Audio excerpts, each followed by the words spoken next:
Good morning, Interbet fans, and welcome to the preview for Vaal Classic, Tuesday, the 21st of September, and we have an 8-race program, 20 pentrometer, so the course is pretty firm, and 2 meters false rail from the 1600 meters, which is going to inconvenience, from the 600 meters, is going to inconvenience us also. They're drawn a bit wide. So let's get into the first race, which is 1,000 meters, and remember that's down the straight, maiden plate, fillies and mares. Well, the scratching the first time Iras leaves you Insatiable and Lucy English. It's an absolute match between the two on what we know. And both of them ran very good races first time out. Lucy English's time was quicker, and as a result, might be the right horses. There's very little between these two. Lucy English may be the better of the two and is odds on. So I'm going to put the two horses in the bipot. Race 2, maiden plate, 1,000 meters. Very interesting races. There are a number of horses that have got chances here. Grant Maroon's horse, King's Spear, number 1. Third run after arrest, but they're taking the blinkers off, which is a concern. I thought it ran its best race with the blinkers last time, but Kamalo's on it. He jumps on it, but Yanni sticks with Soweto Rose. He's ridden King's Spear his last twice, and he goes with number 4, Soweto Rose, which is also third run after arrest. Got to have a big chance. Topiary, have a very close look. Blinkers, jockey, looks like an improver, and you never know what might happen. When you see Gavin Larina jump on a horse of Dory Shams, have a close look. Bethel might improve over the 1,000 meters, and Quick Run is your favorite.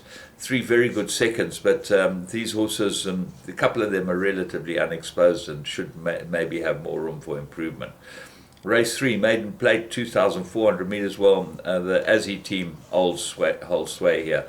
Xavier, number 4, Lyle Hurtson gets to ride it, and that's got to give it a huge chance. Third run after arrest, 2 good runs. Everything I like about this horse. I think this might be the right one. Capistel is the favorite, though. Warren Kennedy rides this.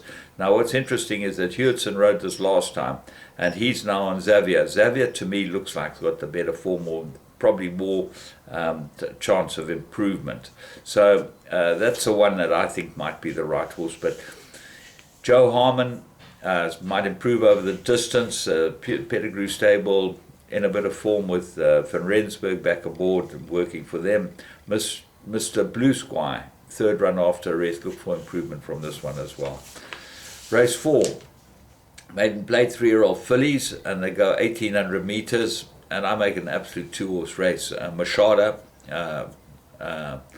from the Micah Cox stable. Machiyama retains the ride and looks like a big improver in this race. But then Global Louise gets Samanga Kamalo, and he's ridden it his last twice for the Baron Borders outfit, and certainly looks like should be able to win a race like this. So they look like the two.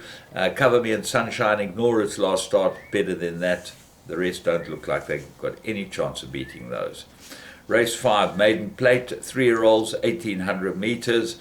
And I made this a very difficult race because you've got 1 and 2, Indian War Dots, Lashawis, both look like the right 2 horses, but they're both very, very ordinary. And if there's any improvement from horses like Saber Rattler, Imperious Light, Monsieur Cheval haven't run badly.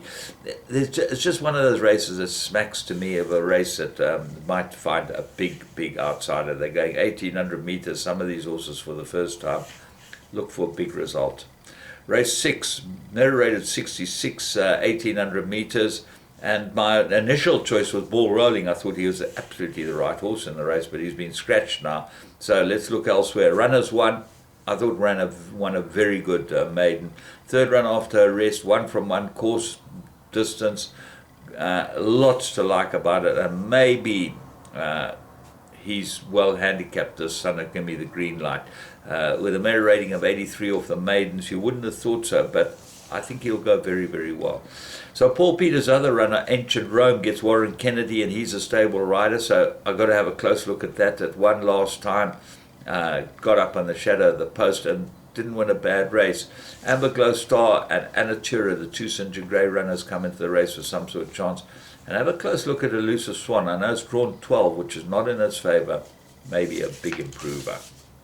Race 7, Graduation Plate 1450. Well, you've got to look at the merit ratings, and Leda Breedenwolf for 98 looks like the right horse, but I'm having a very good look at Al Multana, number 3, Mike the Cox runner. I think this was packed with class. It ran in all the big features last year, and if anywhere near its best, will be very hard to beat. Leda Breeden might not be suited to this track. I know he ran very well at Greyville last time, but he's a very big horse, this, and drawn 7, they've got a few things to overcome. What are the rest? Pure State. If he comes back to his best, he won a big sales race as a 3-year-old and hasn't done anything since that at all. Maybe got a very big penalty and need to come down in the weights. And Slings and Arrows, Candace Dawson's runner, Gavin Lorena jumped on it and won last time. So that's got to have some sort of chance. Race 8, classified 1600 meters. Well, I'm going Sergey, number 6. Warren Kennedy, excellent last run, and just a bit of improvement should be able to win this. If not, you can look at the field. Bit of fun, second run, that's against it. Number 1, League of Her Own, won very well but got 7-point penalty. That's a big penalty for winning last time. Liverpool Legend, got very nice form, St. John Gray's runner. Dancing Arabian, I think this is the big danger. Certainly got nice form, 1 from 2 course and distance and 1 second, and well drawn at 2. Muzieni jumps aboard it again. Expect Dancing Arabian to go well, but it took a long time to win its maiden, so it might not be that good. But it's a poor field, this. Silvery Blue at the bottom of the weights. Does she stay? That's the question. The Cambo looked like an improved last race, and the Officer definitely improved last time. So Sergey or the field. So from me, James Goodman, until tomorrow, where we have a very nice race meeting at Greyville. Have a great day's racing, and remember, we're on the live games. That's where we've got to play.